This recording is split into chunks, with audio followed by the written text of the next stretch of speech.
Cash is the king. Siapa yang pernah mendengar istilah ini? Istilah ini sering muncul ketika suku bunga lagi tinggi serta ada resiko krisis ekonomi.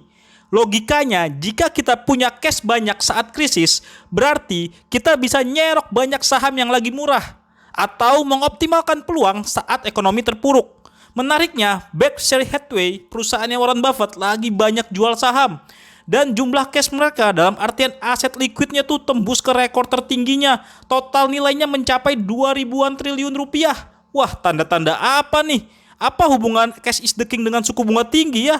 Aku akan ulas semuanya di video kali ini. Sebelum itu, jangan lupa ajak kerabat, pacar, istri, mantan, keluarga, sampai musuh untuk subscribe channel YouTube Mikir Duit ya. Salah satu cerita yang cukup heboh saat ini adalah ketika Berkshire Hathaway menimbun cash sekitar 2 ribuan triliun rupiah. Perusahaan Warren Buffett itu menimbun cash di aset obligasi negara AS. Gara-gara nimbun cash yang banyak itu, Buffett sampai disebut sebagai konglomerat dengan cash terbanyak. Bicara cash, filosofi Warren Buffett ini emang tidak jauh dari istilah cash is the king. Menurut Buffett, dia menyimpan uang cash dalam artian bukan uang tunai, tapi dalam obligasi pemerintah atau aset liquid lainnya dengan tujuan manajemen resiko. Menurutnya, memiliki cash bisa membantu kita dalam berinvestasi. Misalnya, jika ada krisis dan market crash, kita bisa mencari aset untuk diakuisisi atau peluang masuk ke aset investasi di harga terbaik. Dalam notes tahunannya di Berkshire Hathaway pada 2011, Buffett mengungkapkan catatan dari kakeknya pada 1939. Kakeknya bilang, dia pernah mengenal banyak orang hebat yang pada suatu waktu menderita karena tidak memiliki cash. Buffett menekankan cash sangat diperlukan untuk dana darurat jika seorang mengalami hal yang tak terduga. Sebagai investor, kita juga harus menyediakan cash untuk beli saham saat harganya sedang turun. Dengan begitu, kepemilikan cash bisa mendorong pertumbuhan aset karena bisa membeli saham saat posisi bagus dan murah. Selain dari Warren Buffett, ada cerita menarik juga dari konglomerat lainnya, yakni Ray Dalio. Pada 2020, Ray Dalio bilang, cash itu sampah. Tapi di 2022, setelah suku bunga naik cukup agresif, Dalio justru bilang, cash is good. Apa maksudnya ya? Jadi, di 2020 itu, Dalio bilang, cash is stress itu karena suku bunga The Fed mendekati 0%. Sehingga memiliki cash sama aja menyumbangkan nilai uang untuk digerogoti oleh inflasi. Namun, saat suku bunga The Fed sudah naik tinggi, Dalio justru bilang, cash is good.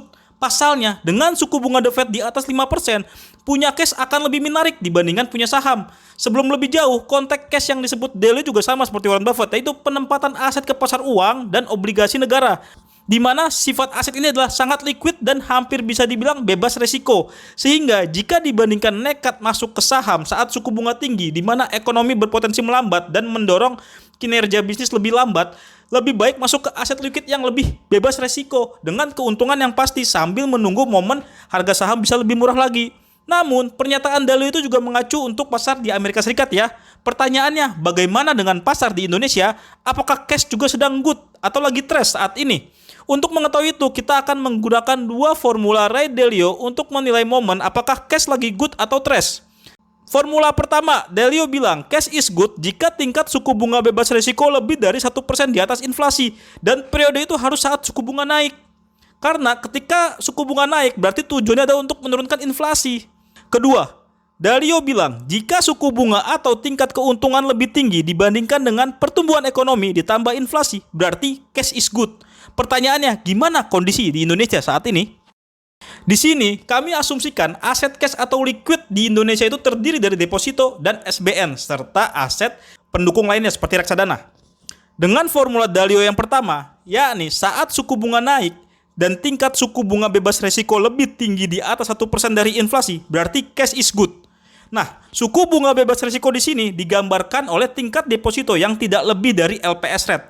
Sampai 7 November 2023, LPS rate itu sekitar 4,25%. Adapun tingkat inflasi Indonesia per Oktober 2023 itu sebesar 2,28%. Artinya ada selisih 1,97%. Apakah tandanya deposito saat ini good untuk lawan inflasi?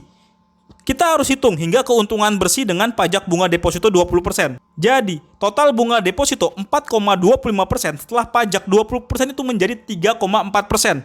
Jika dihitung dengan inflasi, ternyata hasilnya masih di atas 1%, yakni selisih 1,12%. Berarti, Deposito dengan bunga 4,25% per tahun saja sudah cukup menarik untuk melawan inflasi. Namun, jika menggunakan formula yang kedua, di mana menggunakan perhitungan keuntungan dari cash yang menarik itu adalah yang lebih tinggi daripada pertumbuhan ekonomi ditambah inflasi, jelas deposito langsung tersisih. Karena sampai kuartal 3 2023, pertumbuhan ekonomi Indonesia itu sebesar 4,94%, sedangkan inflasi per Oktober 2,28%. Artinya jika dijumlahkan keduanya menjadi 7,22%. Pertanyaannya, apa aset liquid yang rendah resiko dan bisa kasih keuntungan 7,22% per tahun? Salah satu aset rendah resiko yang bisa kasih kupon hingga di atas 7,22% adalah SBN non-retail, yakni FR. Jika dilihat sampai 7 November 2023, ada 5 jenis FR yang punya tingkat kupon di atas 7,22% per tahun.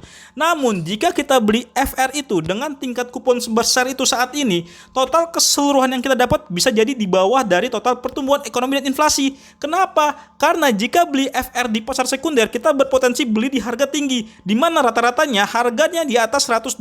Dalam arti, jika kita mau beli 100 juta, kita harus keluar 102 juta. Dan itu juga belum dipotong pajak kupon 10% dari total keuntungan. Serta beberapa SBN yang punya kupon di atas 7,22% ini bakal jatuh tempo kurang dari setahun. Meski begitu, kita bisa mencari pilihan aset lainnya seperti reksadana pendapatan tetap. Reksadana pendapatan tetap ini menempatkan asetnya di obligasi negara maupun korporasi, sehingga tingkat keuntungannya bisa lebih tinggi. Misalnya, di Panin Dana Obligasi Bersama 3, dalam 1 tahun terakhir mereka sudah untung 9,79%. Meski keuntungan ini nggak bisa dijadikan patokan di masa depan ya. Produk milik Panit Asset Management ini menempatkan 82% dananya di obligasi negara, 60%-nya di obligasi korporasi, dan sisanya di pasar uang. Dari sini kita bisa simpulkan beberapa aset yang bisa dipilih sebagai persiapan cash. Pertama, deposito ketika suku bunga lagi tinggi.